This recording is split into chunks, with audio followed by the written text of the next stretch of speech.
gostaria de Sim. saber como que a comunicação, você como jornalista, ela foi uma aliada e sabemos, né, que tende a haver a comunicação para os processos, muitas vezes, de um síndico para os conselheiros, numa convenção, numa assembleia, mas no seu ponto de vista e depois o ponto de vista do Dr. Rodrigo, como a comunicação ela pode ser uma aliada da gestão condominial, da gestão de pessoas dentro de um condomínio? Olha, Vitor, assim como você, como eu sou jornalista, eu prezo muito pela comunicação. Então, eu sempre achei muito importante dar esses feedbacks, né? Dar um retorno para os meus condôminos, informá-los do que estava sendo feito no condomínio. Eu nunca tomei uma providência sem fazer uma assembleia, uma providência importante. Então, eu sempre mandava e-mails, né? Naquela época, mandava os e-mails informando tudo que eu havia feito naquele período, né? Durante um período, a cada 3, 6 meses. Depois, quando veio o WhatsApp, aí eu formei um grupo com os condôminos, mas aí eu vou dar até uma dica, tá? Para os síndicos, no caso. O grupo de WhatsApp de condomínio, no meu ponto de vista, tem que ser um grupo fechado. Só os administradores se comunicam. Evita né? o ruído, né? Evita o ruído. Eu não fiz isso. Eu quis fazer uma coisa muito democrática e não foi interessante para mim. Porque eu comecei a ser atacada dentro de um grupo, isso inflama moradores, faz com que os grupos se separem dentro de um próprio grupo de WhatsApp. Então, quando essa síndica agora, que está no meu prédio, tomou posse, eu falei para ela, olha, faça um grupo de WhatsApp seu com os seus condôminos e deixe a comunicação apenas para você e para os conselheiros falarem dentro do grupo. Os administradores falam. Os condôminos, se precisam falar com você, vêm no seu particular e falam com você através do seu próprio WhatsApp ou através de e-mail. Isso evita conflitos dentro do prédio, porque quando você coloca uma coisa, a pessoa fala, nossa, que absurdo, aí vem outro, é verdade e tal, e aí vem outro, é mesmo isso, não sei o quê. Então, assim, você fica, às vezes, acuada dentro de um grupo e começa a se formar isso, uma briga muito grande. Mensagem que acaba perdendo a direção, de certa maneira. Né? Então, eu acho que assim, o síndico tem que ter o grupo, fala, se comunica e fecha a conversa dentro do grupo. Se a pessoa precisar, faz a conversa com ele no particular. Com certeza. E assim, né, doutor Rodrigo? Não sei se você concorda. Concordo, porque eu senti isso na pele. E, Vanessa, eu não peguei como foi o término da sua saída e por que você saiu. Você falou que foi por conta da pandemia, né? Que você... Sim, começou justamente isso. Foi isso. Começou uma briga dentro do grupo do WhatsApp, porque na pandemia eu tive que tomar algumas providências, né? Todos os síndicos tiveram que tomar providências. Então, nós fechamos algumas áreas do prédio, alguns moradores, tinham 3 obras acontecendo no prédio. Eu precisei parar, porque não podiam os funcionários entrar dentro do condomínio. Então, para evitar essa circulação, né? Foi bem naquele início de tudo que estava acontecendo.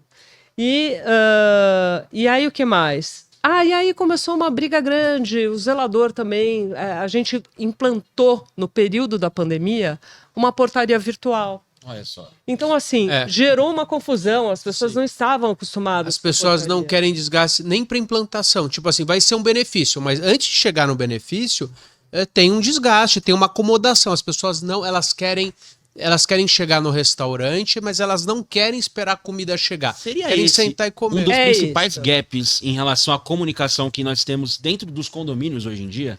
Também uma pergunta que acho que quem vê de fora acaba tendo essa percepção, né? E como a gente também chegou nesse assunto, acho que é pertinente colocar isso aqui na conversa, né, doutor?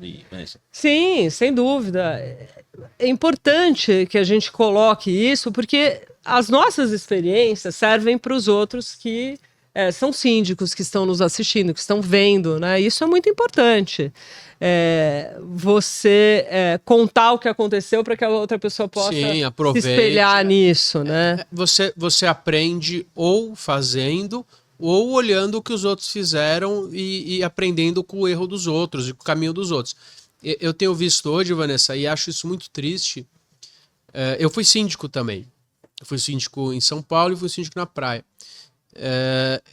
Você entra, você se torna uma pessoa extremamente importante, solucionador de problemas, porque a gente se dedica, eu conheço tua característica, conheço a minha, a gente se entrega. Muito. Só que depois as pessoas se acomodam, isso acontece em tudo na vida, mas esse não é o problema. E depois vira uma caça às bruxas e só erra quem faz. Por mais que você não faça nada errado, eu também não. E eu tenho visto isso se multiplicar com os nossos síndicos amigos e assessorados. Então, existe um ciclo. A pessoa entra, ela foi eleita, existe uma expectativa, acaba o mandato dela, eles entram com ação de prestação de contas que eles já prestaram, eles questionam coisas que foram feitas com aval de assembleia, então está num momento de beligerância acima da média. Eu tenho visto cada vez mais pessoas insatisfeitas com aquilo que elas escolheram, e assim, justifica quando o síndico é uma pessoa de mau caráter, é uma pessoa que trabalhou para o mal, roubou, prejudicou, mas isso tem se multiplicado cada vez mais, e cada vez mais eu tenho conversado com pessoas com problemas psicológicos, síndicos, seja de doença de pânico, depressão, burnout. Assim, é impressionante o que está dentro do nosso ciclo de pessoas que estão aí sofrendo. Então a gente tem que encontrar o próprio limite. Eu quero a tua dica para essa pessoa, para esse síndico que está aí desgastado, assim, se arrastando, porque é difícil, né, Vanessa, a gente se arrastar. E depois eu vou abrir uma oportunidade para a Carol, que me assessora, fazer uma pergunta para a Vanessa, porque a Carol é uma pessoa especial, uma pessoa muito querida, e eu tenho certeza que ela tem uma pergunta para a Vanessa. Ansiosíssima. E voz do além, Felipe, você também vai perguntar, tá? Fica tranquilo. Oba. A gente não vai passar. Tudo bem, agora ele pergunta. Ele pergunta. Então, Vanessa, esse síndico desgastado, cansado... É uma pergunta difícil e delicada de se responder, né? Porque eu me encontrei nessa situação e quando eu vi que não dava mais para mim, o meu mandato estava vencendo, eu falei, não, eu vou parar por aqui, porque está um desgaste muito grande, isso está realmente afetando a minha saúde. E quando começou realmente a afetar a minha saúde, eu comecei a ficar depressiva, eu comecei a chorar dentro de casa. Esse se tornou um grande problema da minha vida. Eu falei, olha, eu não estou dando conta de resolver isso daqui.